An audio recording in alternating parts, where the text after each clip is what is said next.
This is a test of the weather radio's warning device.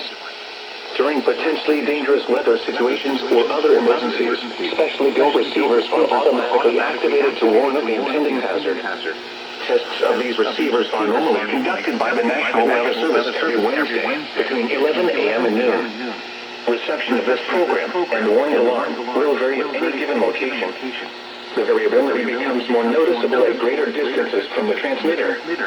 To provide the most consistent warning service possible, the warning alarm will be activated for warnings, selected watches, and other environmental emergencies affecting the following North Carolina counties: Alamance, Alexander, Allegheny, Anson, Petit, Cabarrus, Caswell, Chatham, Davidson, Davie, Durham, Edgecombe, Forsyth, Franklin, Granville, Greene, Guilford, Halifax, Hunt, Hoke, Iredell, Johnson, Lee, Martin, Montgomery, Moore, Nash, Northampton, Orange, Person, Pitt, Randolph, Richmond, Rockingham, Moyan, Scotland, Stanley, Stokes, Surrey, Union, Vance, Wake, Warren, Wayne, Wilkes, Wilson, and Yadkin.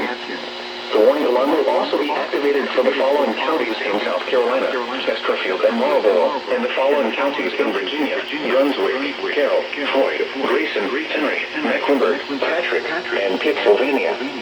This includes the independent cities of Galax, Martinsville, and Danville.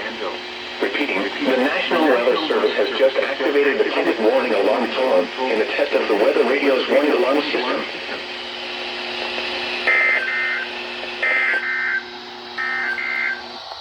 Here are the 11 a.m. observations for the Northeast Piedmont. A couple of areas of Arctic high pressure will progress.